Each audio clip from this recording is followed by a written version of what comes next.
¿Qué tal? ¿Cómo están? Bienvenidos, bienvenidas. Inicia Pulso en esta mitad de semana, una semana bien acontecida con efectos de esta baja segregada, para algunos temporal también que azotó distintas comunas costeras de nuestra región, por supuesto desde ya mandando mucha fuerza y un espíritu de gran resiliencia para la comunidad, sobre todo Tocopilla, que tuvo afectación directa con el paso muy fuerte, ¿no?, de estos aluviones la tarde de ayer martes. Vamos a hablar un poquito de eso, vamos a hacer un recuento, un balance de este evento meteorológico que para muchos ya comienza a dejar lecciones aprendidas sobre la mesa. Vamos a estar hablando también de la respuesta de la comunidad, cómo estuvieron también los distintos puntos de interés de la prensa referente a la gestión de la emergencia, al manejo comunicacional de las autoridades locales y regionales.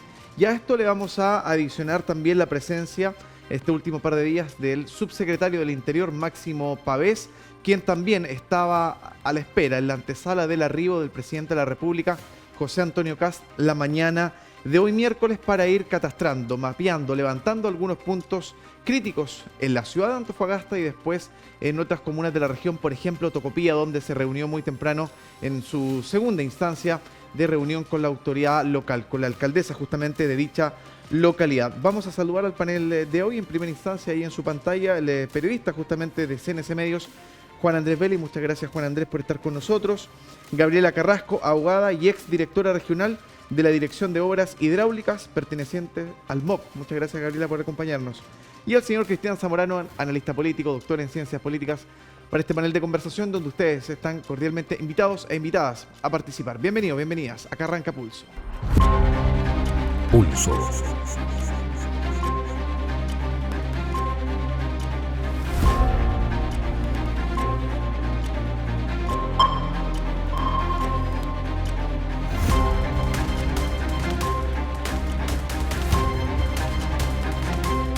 En Antofagasta Televisión.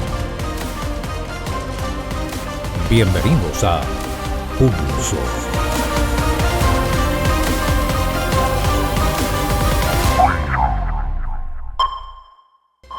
Bien, iniciamos. A ver, vamos a hacer un recuento, una recopilación de los datos más importantes, ¿no?, de lo que ha sido esta situación de emergencia que nos tuvo en vilo, ¿no?, expectantes, por supuesto, la continuidad de este temporal, esta baja segregada en rigor. Ese es el concepto técnico que tenemos que empezar ya a manejar y a familiarizarnos un poquito.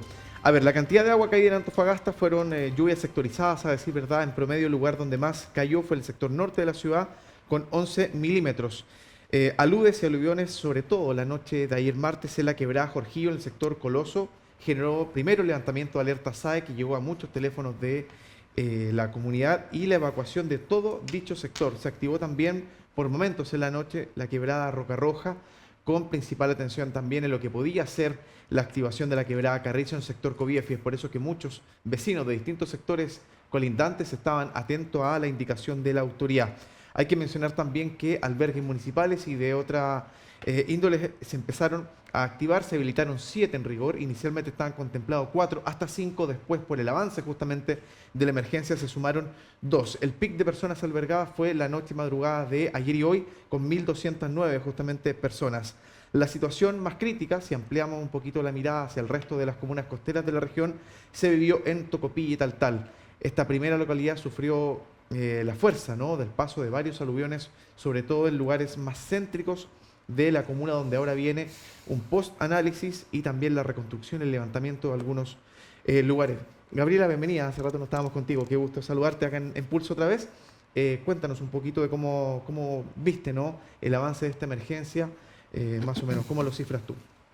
Sí, ha sido bien interesante el tema de esta emergencia en particular, porque vino acompañado previamente de 2 instancias anteriores, ¿no es cierto?, de avisos de lluvia, ¿Sí? Que generaron algún nivel de alerta, pero que eventualmente no se manifestaron de esa forma, ¿ya? Entonces, eso obviamente, esta emergencia partió con un poquito, digamos, de dudas de parte de la ciudadanía acerca de si era la entidad que se representaba era tal, por lo que había sucedido también anteriormente con los avisos.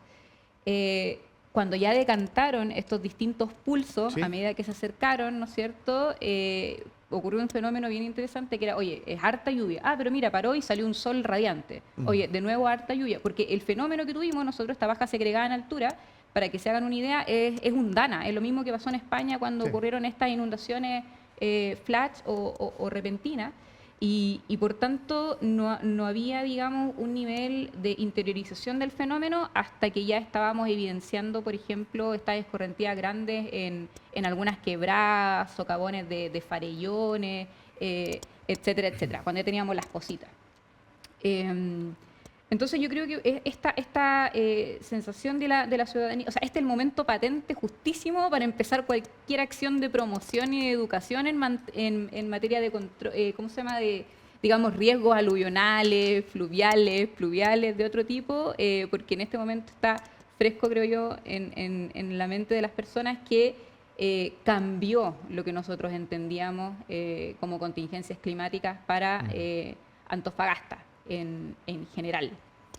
Ahora, en relación con la respuesta de las autoridades, aciertos y cosas obviamente Perfecto. que... Sí, lo mejorar. vamos a abordar con más profundidad en el segundo segmento. Juan Andrés, bienvenido, te saludo también.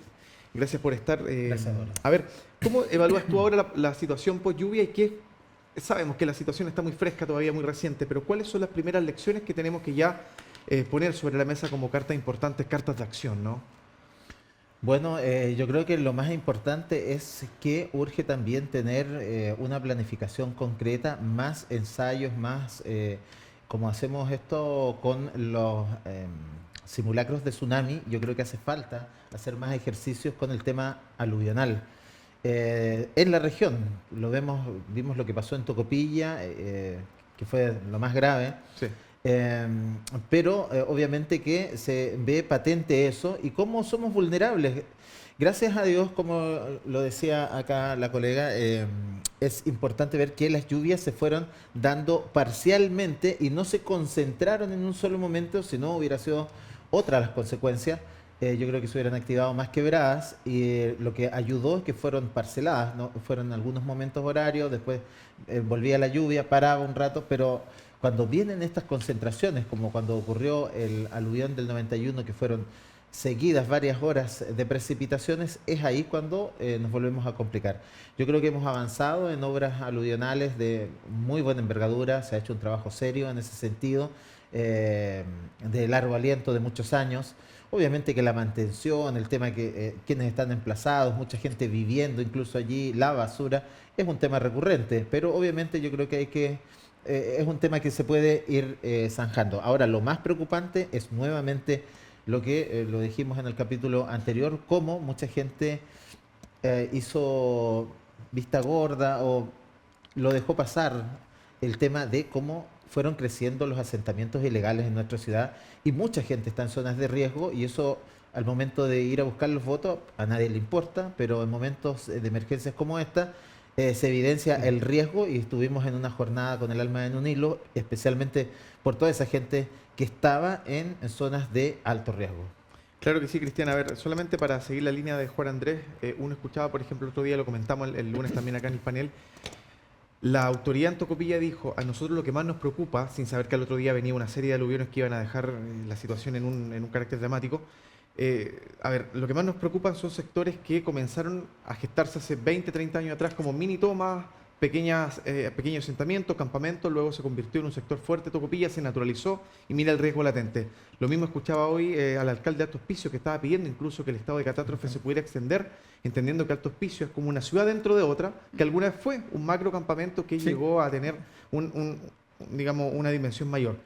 Y uno escucha a los expertos, estamos hablando de que la cadena es bien simple ante una emergencia, simple pero compleja a la vez.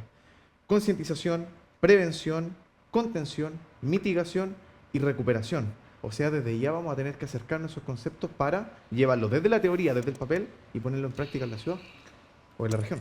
¿Y a quién le corresponde hacer eso? Autoridades, academia y después comunidad. Cuando tú estás en una relación de pareja, no sé quién está en relación de pareja, acá JP está en una relación de pareja. Enamorado, totalmente. Sí, ¿Sí? Bueno, yo hablo cuando justamente las cosas no van bien y hay una explosión, hay una crisis. Todo explota en una crisis cuando tú te enfrentas con tu pareja. Por ejemplo, si te pillan con tu pareja, te está engañando.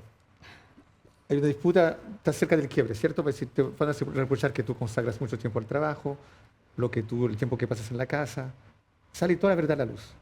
Cuando yo veo la cifra de gente que siguió aumentando esa cifra, de personas albergadas en Antofagasta, claramente la infraestructura y las construcciones de la casa no están adecuadas al hecho que llueva y que de un momento para otro aumente la cantidad de precipitaciones. Toda la verdad sale a la luz sobre la situación de esta ciudad con esta crisis. Justamente. Y uno de los puntos débiles es los campamentos, porque acá con los campamentos hay un problema grave. Si sucede algo, los campamentos van a alterar también la vida, ponen en riesgo la vida de la gente que sí está bien instalada. En un Reels que nosotros subimos el otro día, el lunes justamente, al cual te refieres, Eduardo, Antofagasta es vulnerable ante la lluvia. Ese era, Correcto. de algún modo, el resumen de lo que se indicaba en ese Reels. Alcanzó 38.000, 40.000 visualizaciones. Cuando yo leí los comentarios, ya venían diciendo lo que iba a pasar justamente en Coloso el día siguiente, en caso que lloviera. Entonces, para responder a tu pregunta, se sabe lo que va a pasar en cuanto a si llueve, si hay cambio climático. La cosa es la no intervención. Tu pregunta es, ¿por qué no se interviene antes con precaución? Y yo creo que eso está en la cultura chilena. Es como todo hacer, a nivel micro todo el mundo hace todo al último minuto, ¿cierto? Todo el mundo dice eso, el chileno todo al último minuto. Bueno, amplíen el espectro, en los mismos palos que gobiernan. Ahí ya decía una persona, pero nos obligan los trabajadores a subir a trabajar igual, en la mina. Uy, ahí hay un tema muy... Se necesita a Codelco y a la gran minería, deben Sí. dejar de ser cajas pagadoras, y tienen que ver cómo acá intervienen de algún modo. Hay 41 comentarios. Por una vez, no hay muchas insultas hacia mi persona, sino gente que nos está indicando dónde se debe intervenir, y lo peor es que todo el mundo lo sabe dónde se debe intervenir. Entonces lo que sucedió después en Coloso no sorprendió a nadie. Yo te dije, hay 10.000 definiciones de la política, pero hay una que a mí me parece absolutamente sintetizar lo que debe ser la política. La política es la intervención en lo real. No se interviene en lo real cuando se comunica, cuando se habla, cuando se plantea la problemática del hecho de relacionar una ciudad minera con el aporte y la ganancia de la gran minería. No hay nadie que interviene ahí para hacer una conexión. Y que yo digo, nos quedamos en buen chileno en pelota el otro día. Y somos reactivos solamente, y justamente ahí se Pero evidencia la déjame- falta de planificación. Planificación, ya retomo la planificación. Pero y ahí quería plantearte la pregunta. ¿Se puede hacer planificación sin tomar en consideración la gran minería y el aporte que hacen, cómo interviene en nuestra ciudad? Es decir, también un ejemplo, la familia Luxich. Hay un tren que corta la ciudad en dos todos los días. Eso es normal. Eso demuestra que la comunidad o la minería se adaptó a la sociedad civil. Interactuamos. O demuestra que la sociedad civil está sometida a lo que quiere hacer y realizar y ganar la gran minería. Entonces yo creo que en un momento dado alguien debe plantear eso. Y más allá de la planificación, JP, ¿qué se puede hacer? Claro, ahí yo creo que también deben haber esfuerzos conjuntos y aprovechar quizás también todo ese know-how que tiene la industria minera, a lo mejor trasladarlo a situaciones más civiles, porque hay que entender que allá hay hartos protocolos, se hicieron presentes en esta ocasión para tener la continuidad operacional que para ellos es fundamental pese a las inclemencias climáticas. Y yo creo que todo ese expertise, todos esos ingenieros, todos esos estudios que realiza la minería para mantener frente a condiciones inhóspitas en el desierto, tú sabes la oscilación térmica que hay en el desierto, enfrentada a temas climatológicos bien severos, duros.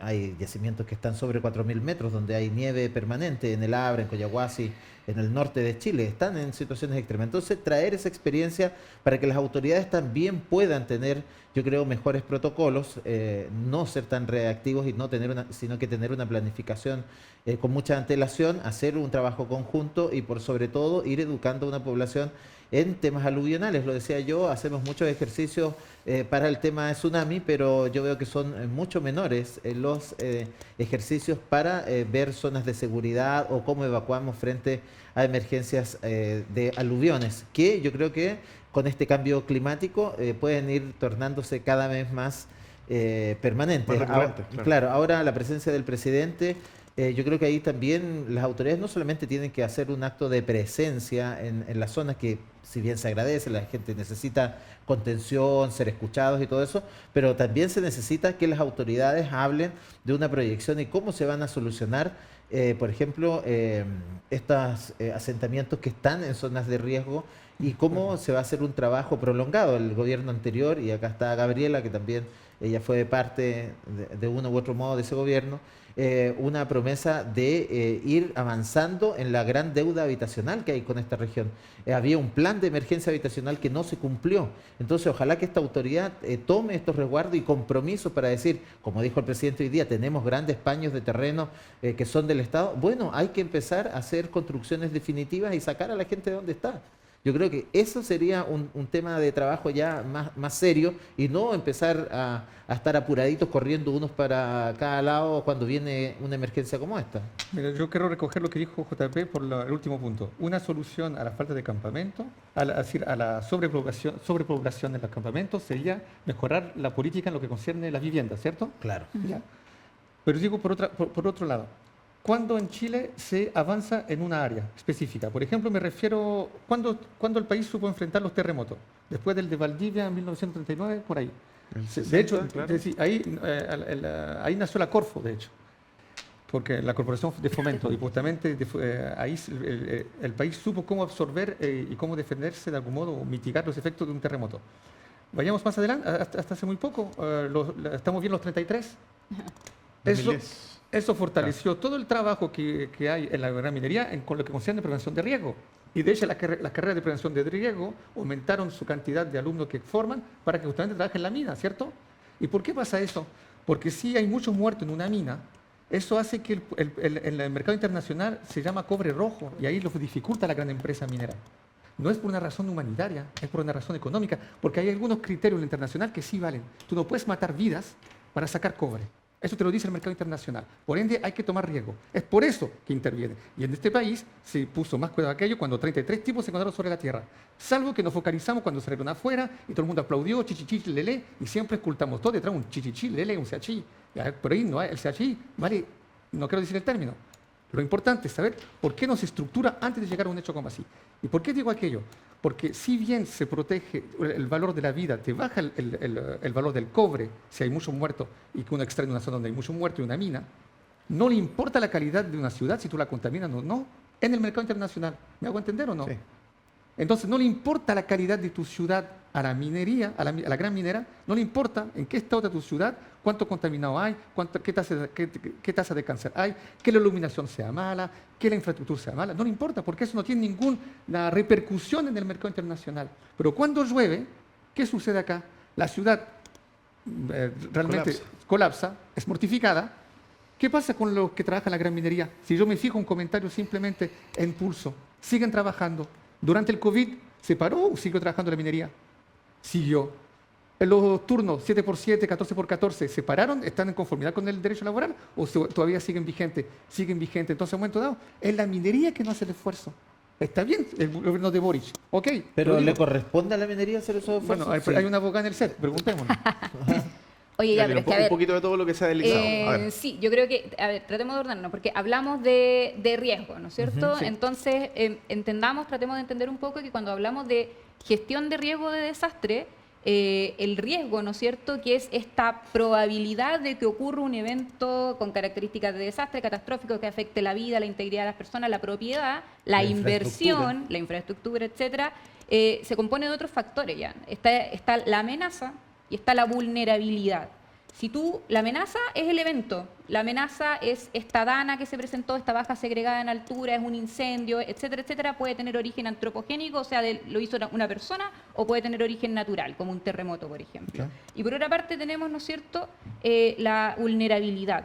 Y la vulnerabilidad sí es humana, y la vulnerabilidad sí está determinada por todos los factores que ustedes están señalando ahora, que están justamente refiriendo. Primero, digamos, niveles de explotación que no se adecúan con el retorno de la inversión para un adecuado vivir, que no le corresponde en todo caso a la minera solucionar esas problemáticas, pero sí hacerse cargo de las externalidades y las compensaciones, sí. Y eso mediante, ¿no es cierto?, la adecuada coordinación con los organismos del Estado a los que sí les corresponde. Ahora, la única forma de aminorar el riesgo es incrementando la capacidad o la resiliencia. Y ahí estamos al debe en muchísimas cosas. ¿Sabes? Pero lo que yo les puedo decir, por ejemplo, en temas de aluviones, yo creo que la gente ignora que solamente en Antofagasta se han invertido desde el aluvión de 1991 más de 54.000 millones de pesos en obras de control aluvional. En Taltal, más de 15.000 millones de pesos, en Tocopilla más de 13.000 millones de pesos. Entonces, Poco se habla de eso igual, Gabriela. sí, se habla poco de eso porque de hecho el trabajo que realiza, en mi caso a mí me tocó ser directora de la Dirección de Obra Hidráulica y un trabajo más o menos silencioso.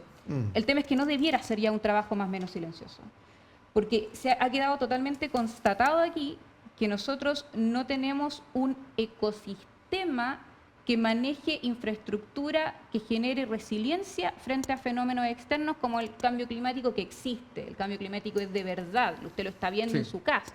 ¿Ya? Entonces, tú me dices por otra parte la minería.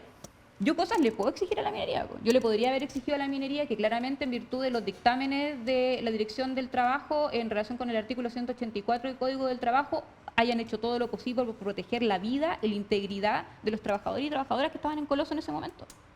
Entonces, Porque eso no fue realizado. eso no fue realizado. No Lo fue que realizado pasa es que hay estándar, no. protocolos frente a emergencias y ellos aplican protocolos que les aseguran la continuidad operacional porque lo tienen establecido. ¿Qué pasa si tenemos esta circunstancia? Tenemos un protocolo de emergencia y ¿Qué pasa supuestamente hay con el resguardos. galpón azul? Sí, a mí me da la impresión que cuando estás en la mina está muy bien protegida y regulada la minera, la actividad minera, ¿ya? Pero te acercas del medio urbano, Al yo medio creo, urbano y- yo creo que hay mucho más laxismo. Imagínate la contradicción. Estás más protegido en relación con la minería dentro de una mina Que fuera, que en una ciudad. en la ciudad. Entonces, no sé, a buen todo hay que aplicar el principio de racionalidad. Porque todo el mundo critica ya, si fuésemos África, si fuésemos Congo, acá la gran minería en el Congo no le importa ninguna, hacen trabajar niños y todo eso. ¿No importa la Es- cadena productiva? Claro. acá, ¿quién hace que haya protección, que se valore la vida? El corpus institucional y por ende la sociedad civil que crea ese corpus internacional, institucional. Pero para eso, para que este siga vigente, ¿qué debe suceder? La sociedad civil debe estar vigente y atenta. Y me da la impresión que los antofagastinos hace rato, que porque por el bonito, porque pueden comprar el auto, porque pueden hacer prueba de consumismo, bajaron la guardia y toleran. Llega una lluvia, porque esta lluvia tuvimos suerte, ¿eh? No fue nada. Discúlpeme, yo sé que hay personas que sufren todo eso, pero no fue nada comparado a la catástrofe que podría ser.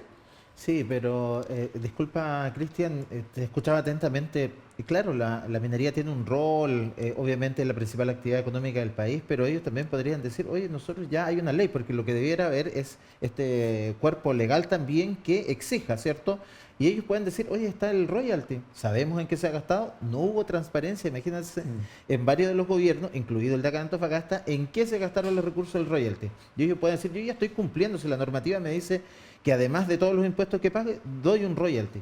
¿En qué se ha invertido? Se invierte en infraestructura, a lo mejor también por ahí hay que ver otros elementos, porque a lo mejor de una u otra forma la minería tiene el discurso o el relato de decir nosotros ya estamos aportando lo que nos corresponde de acuerdo al marco legal. Y por otro lado, no podemos desconocer, imagínate, está también los recursos directos del litio que llegan a los municipios y a los gobiernos. Entonces hay recursos, yo diría que en mucho tiempo los gobiernos no han tenido tantos recursos como los tienen ahora. Ahora es cómo se gestionan esos recursos para mejorar la calidad de vida. Si estamos demorándonos, imagínate, celebramos el arreglo de ahí de la playa Las Almejas, que se demoraron como 10 años, si es que no más, en un arreglo, ni siquiera hacer una cuestión nueva, sino que en un arreglo. Y esos son los tiempos que se demoran las cosas acá.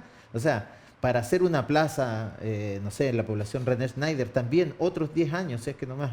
Entonces también hay que ver cómo se gestionan los recursos y cómo las autoridades, del color que sea, han hecho posible que se gestionen bien los recursos para que lleguen directamente a mejorar la calidad de vida de los habitantes de esta zona. Yo Gabriela, creo que ahí cerramos también hay contigo. ¿Sí? Nos vamos a la pausa y cerramos contigo por si se te quedó algún punto pendiente. Sí, no, yo uniendo un poco lo A que ver. dicen los dos, porque, a ver, el royalty está generado por ley y implica, ¿no es cierto?, una respuesta que tengan que dar las mineras en base a lo que obtienen, claramente, que son las utilidades.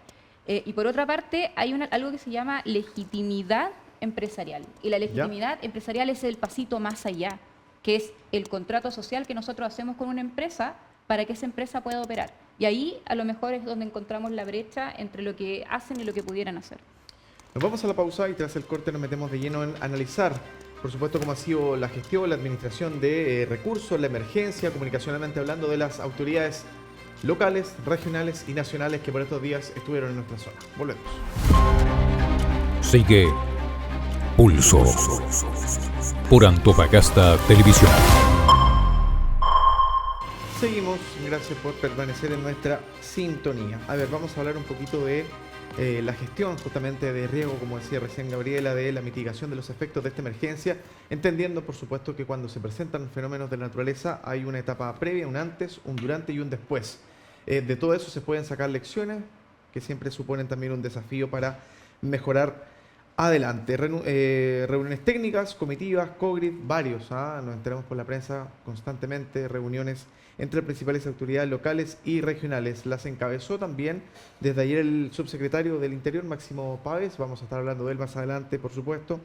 Una serie de operativos se desarrollaron en terreno, cuadrillas desplegadas también en distintos puntos críticos de nuestra ciudad y la región, trabajos de contención y mitigación del avance justamente de las lluvias y todos los efectos que también se fueron generando como antesala de lo que venía en algunos sectores para la comunidad. Ahora, ¿qué queda? Por supuesto, el levantamiento de la información, catastrar algunos sectores que pueden ser siempre más periféricos, más aislados del centro de la ciudad y, por supuesto, el levantamiento de los sectores mayormente damnificados. ¿Qué es lo que se hizo por parte de las autoridades a nivel parlamentario también? Se solicitó, Juan Andrés, el estado de emergencia. Recordemos que esta es una prerrogativa exclusiva del presidente de la República, tiene la facultad, fue otorgado, pero únicamente para la provincia de Tocopilla.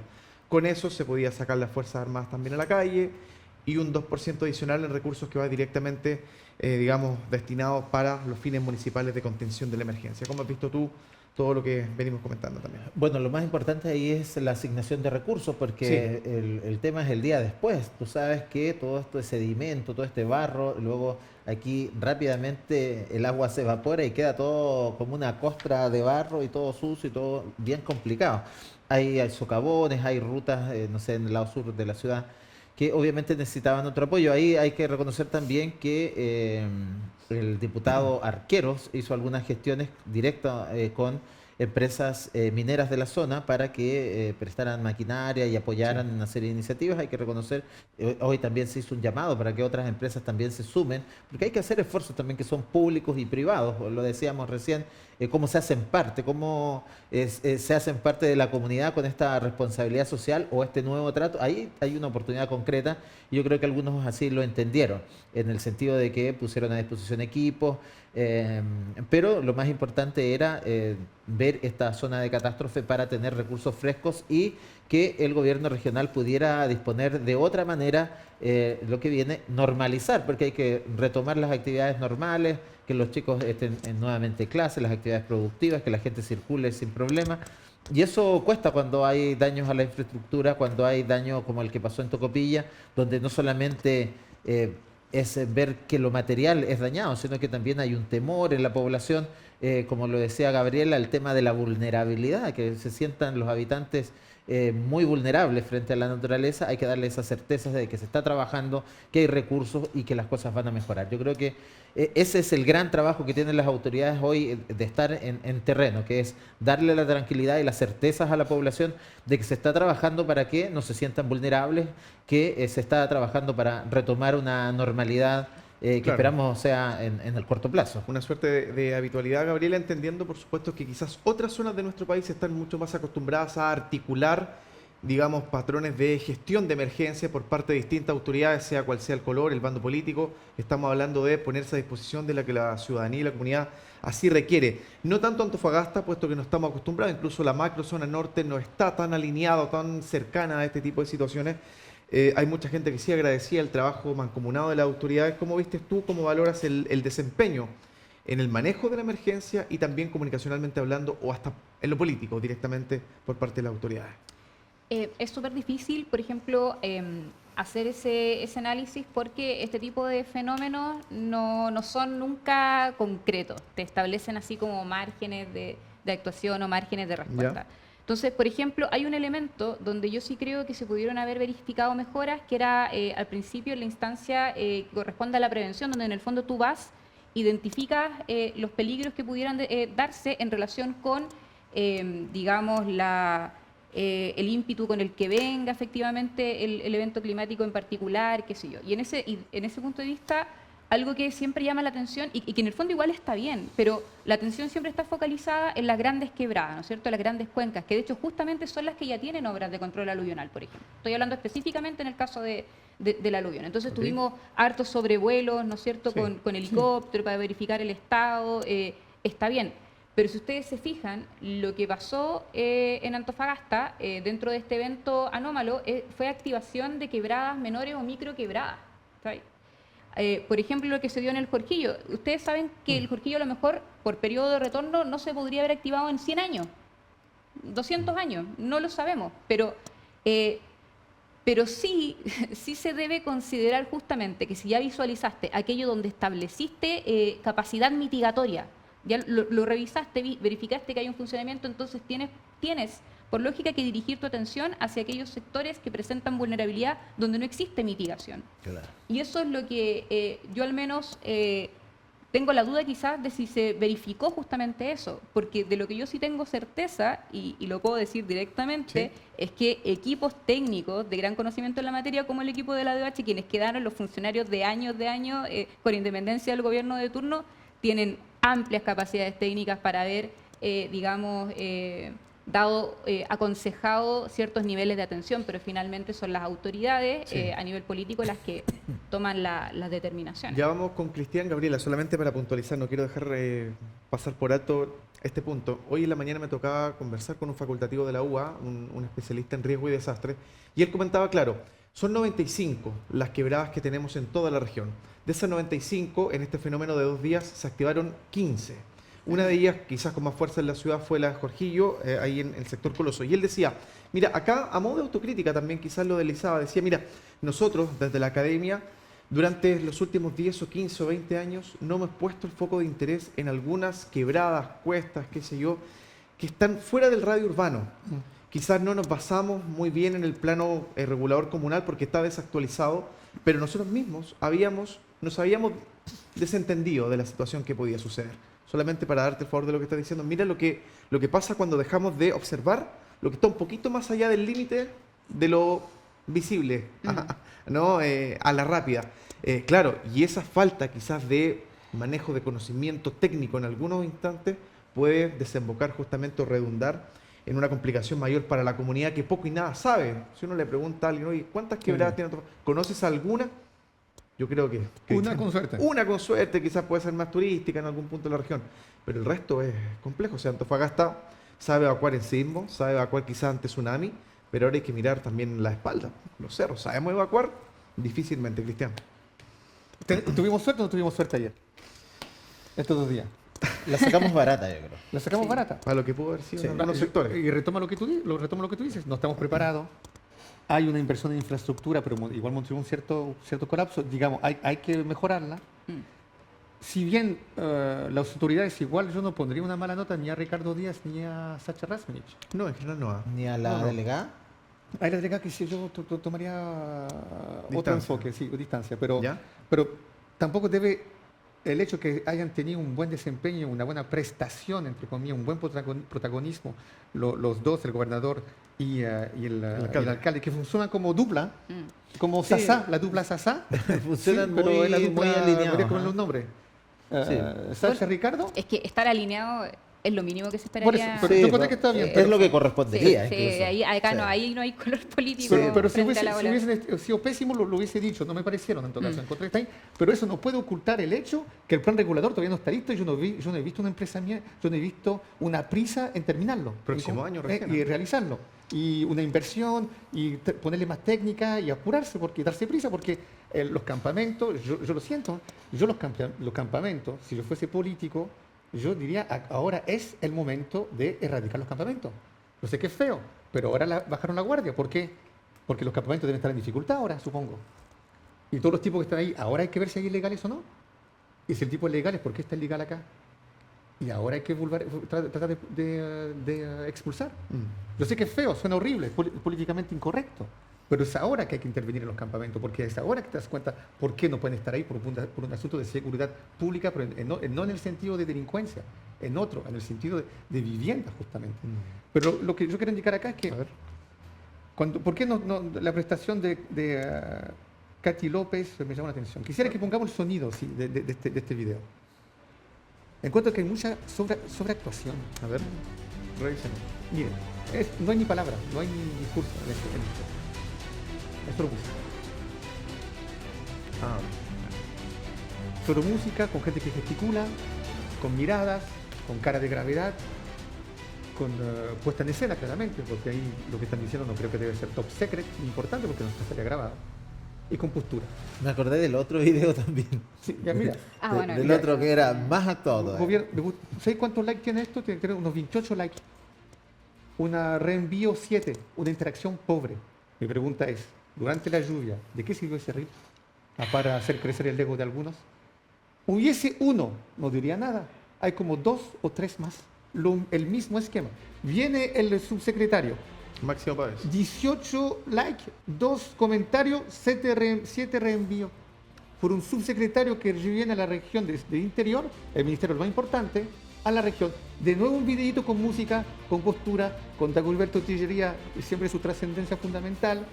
Y una cantidad de gente que está ahí en reunión, nada más, comiendo galletitas y tomando café. Y con cara de gravedad. ¿De qué sirven esos reels? Y yo te digo, lo reitero.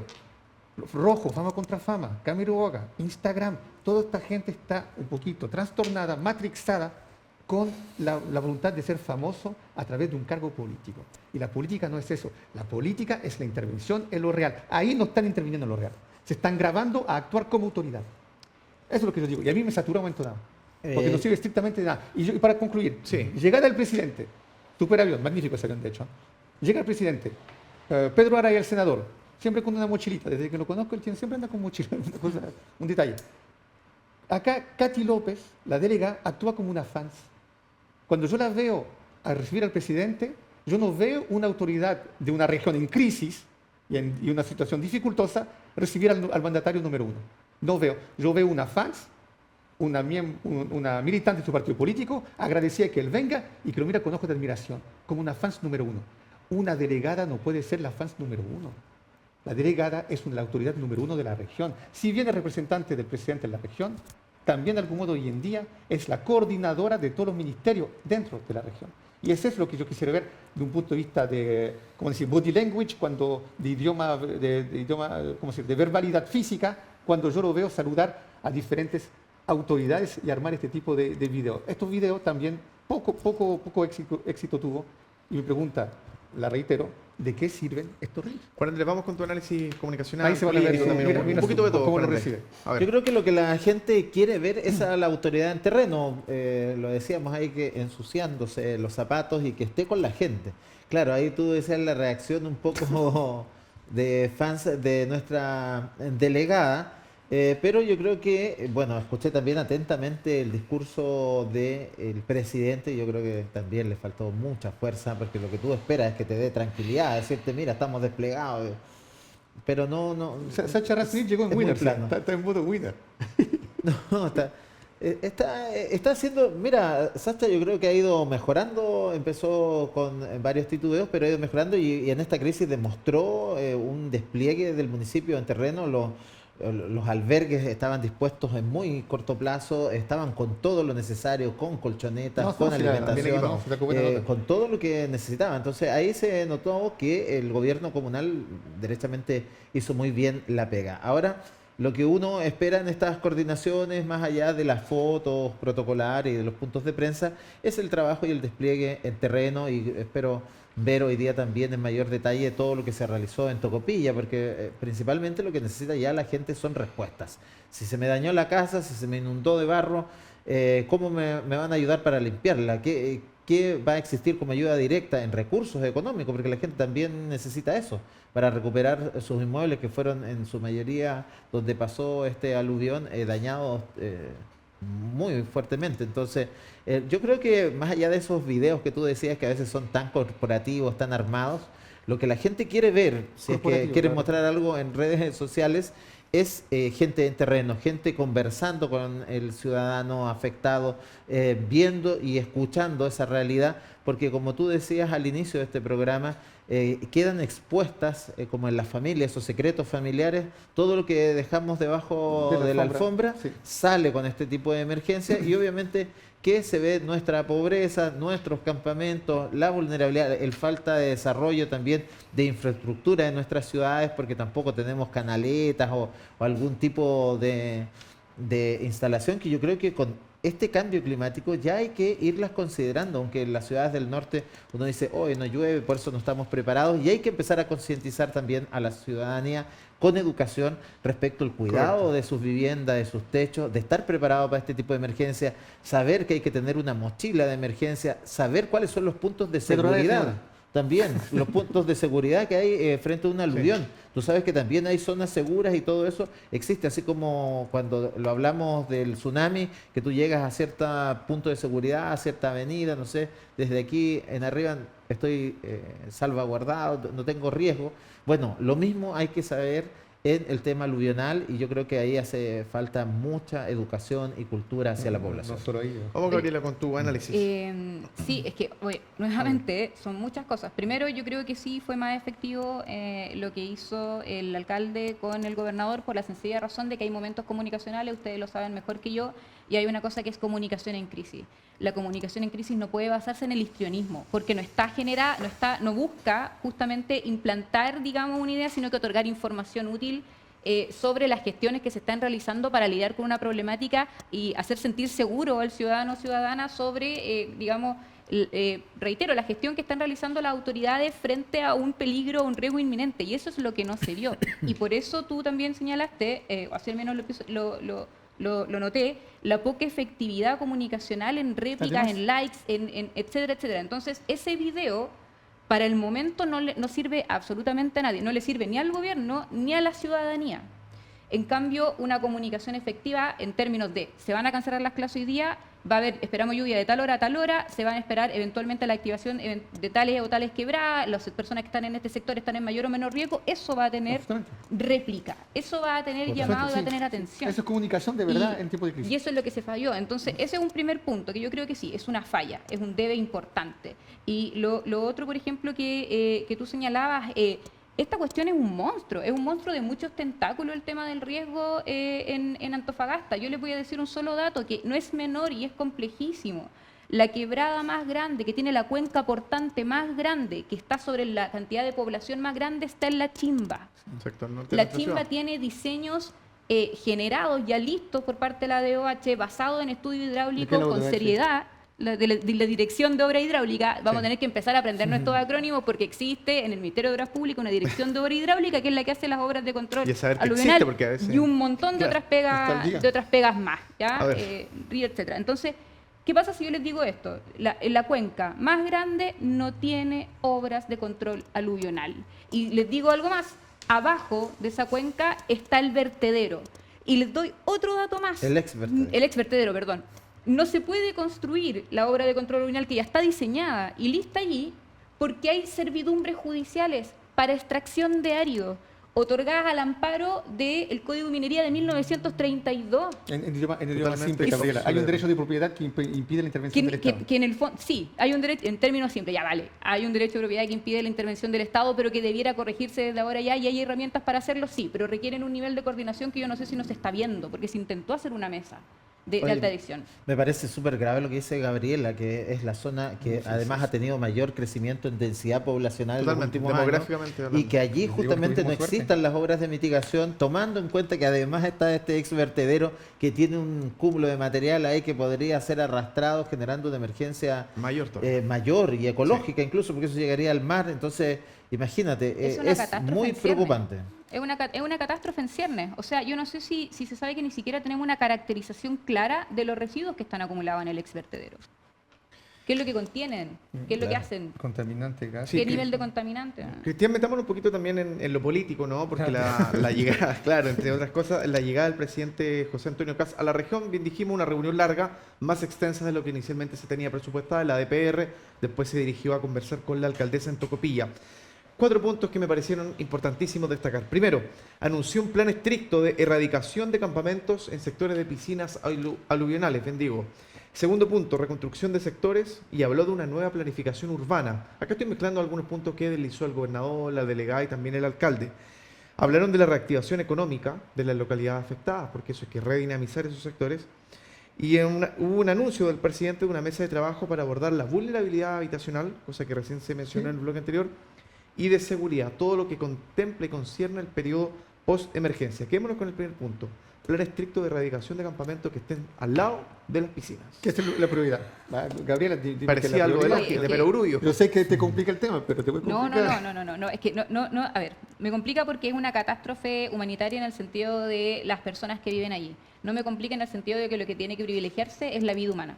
Y Claro. es muy claro, o sea, para que se entienda, yo sé que tú me decís lenguaje sencillo, pero tratemos de explicarlo así. Usted ve la quebrada, imagínese una línea al medio, es el centro del cauce. Desde Sí. allá calculemos metros hacia los lados y esos metros hacia los lados, no sé si casi te pego, pero esos metros hacia los lados que son distintos, distintos dependiendo del tipo de quebrada, 20 metros, 30 metros, 40 metros, 50 metros, son zonas en las que es imposible que existan casas, porque en la eventualidad de que se supere la capacidad de retención, todos allí se mueren, así.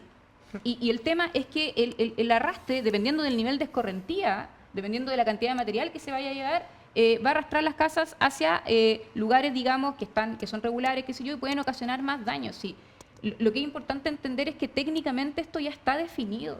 Técnicamente sabemos cuáles son las áreas de riesgo, técnicamente sabemos dónde no debieran haber campamentos. El tema es cómo solucionamos esto si no consideramos que, reitero, hay una concatenación de cosas que hay que hacer, porque te dicen, tenemos bienes nacionales, espacio de bienes nacionales.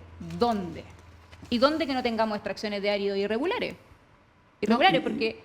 ¿Y quién va a ir a sacar a esa gente? Porque ¿cuántas familias dice? Mira, ¿Cuántos son? la ¿Ni obra, familia, la ni obra cuántas de familias? control alluvial de Bonilla ¿Ya? se terminó de construir el brazo norte. Buenísimo, se va a proteger con una gran cantidad, ¿no es cierto?, de habitantes. Se está tratando de construir el brazo sur. No se ha podido porque las personas que logramos desalojar de ese brazo se fueron al otro. Ay, sí, sí.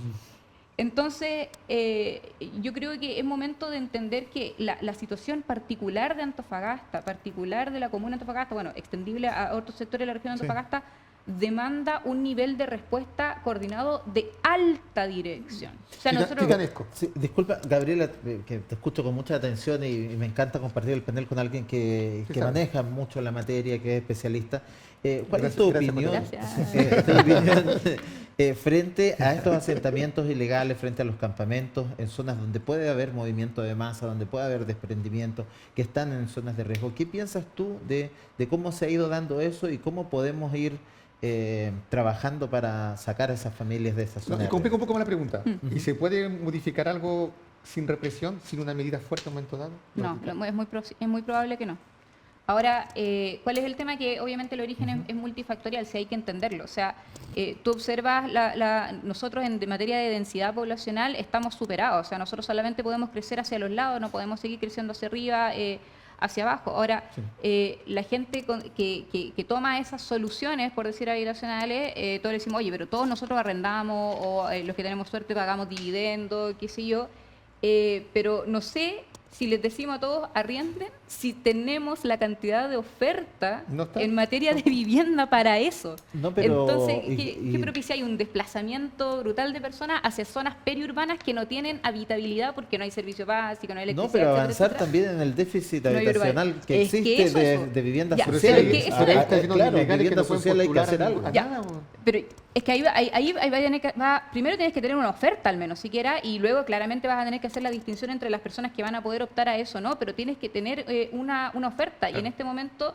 eso es lo que no hay y de verdad que entiéndaseme que hay espacios, pero que tenemos mucha intervención de esos espacios por parte de terceros. Este tema de la servidumbre judicial minera, este tema de la concesión o pertenencia o otras cosas, que demandan una labor muy coordinada. Sí. Pero lo que pregunta Eduardo, ¿esto cambia algo que el presidente lo diga acá en la región?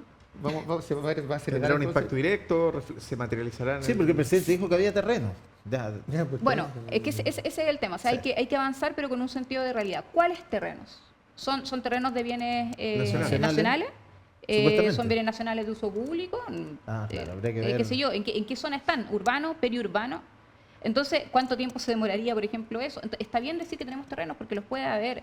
El tema es la condición de habitabilidad de esos terrenos, pero además, justamente, cómo tú efectúas esas labores de desalojo. De hecho, hay zonas que están, hay viviendas que tienen radieres de cemento con un sistema como de palafito, donde tú Sí. no puedes hacer pasar un bulldozer. o no puedes hacer pasar una retro.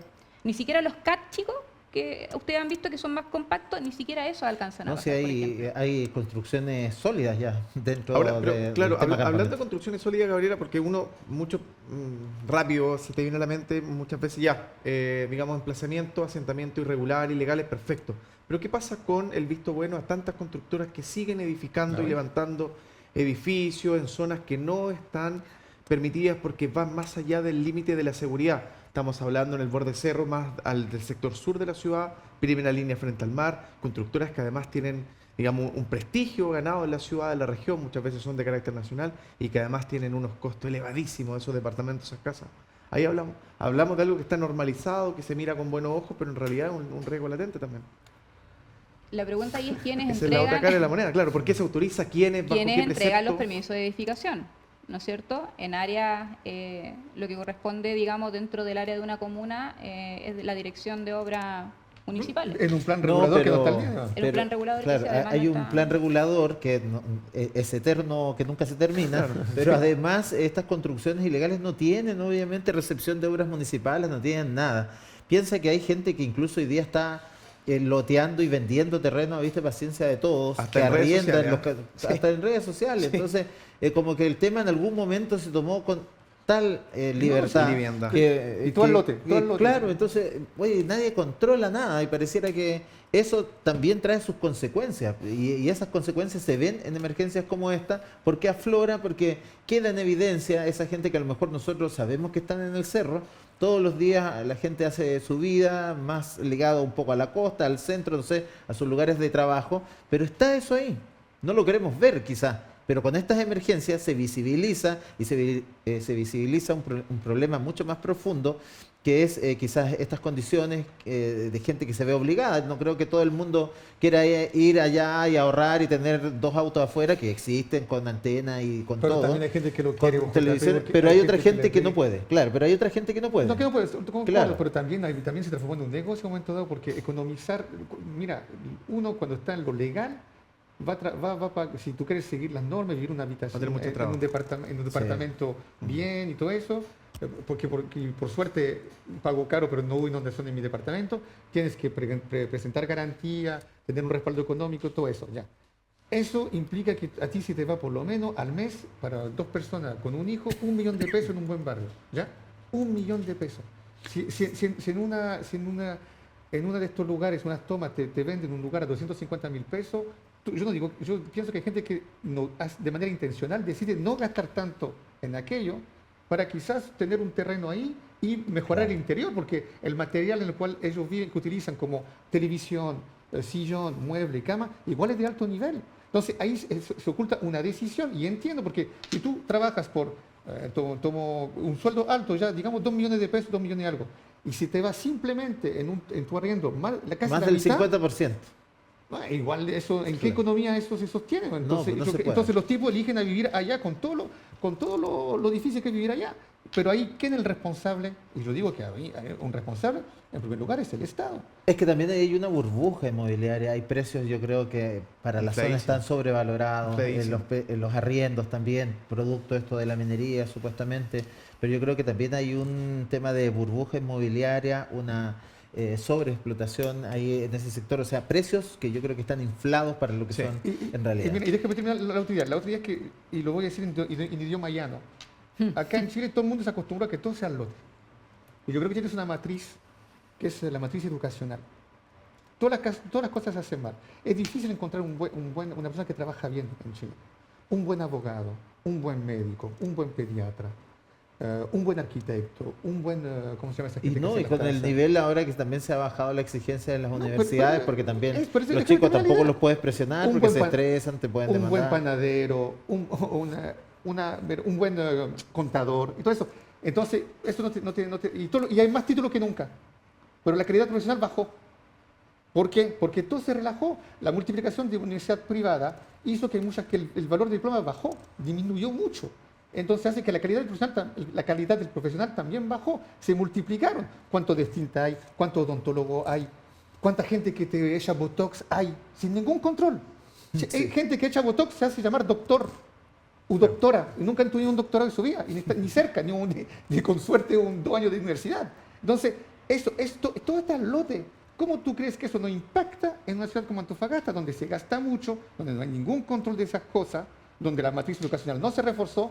Veamos en qué está la Universidad de Antofagasta y la Universidad Católica del Norte, en qué nivel están las escuelas primarias acá. La matriz educacional no funciona, está todo al lote. Entonces, ¿quién va a controlar la calidad de algo?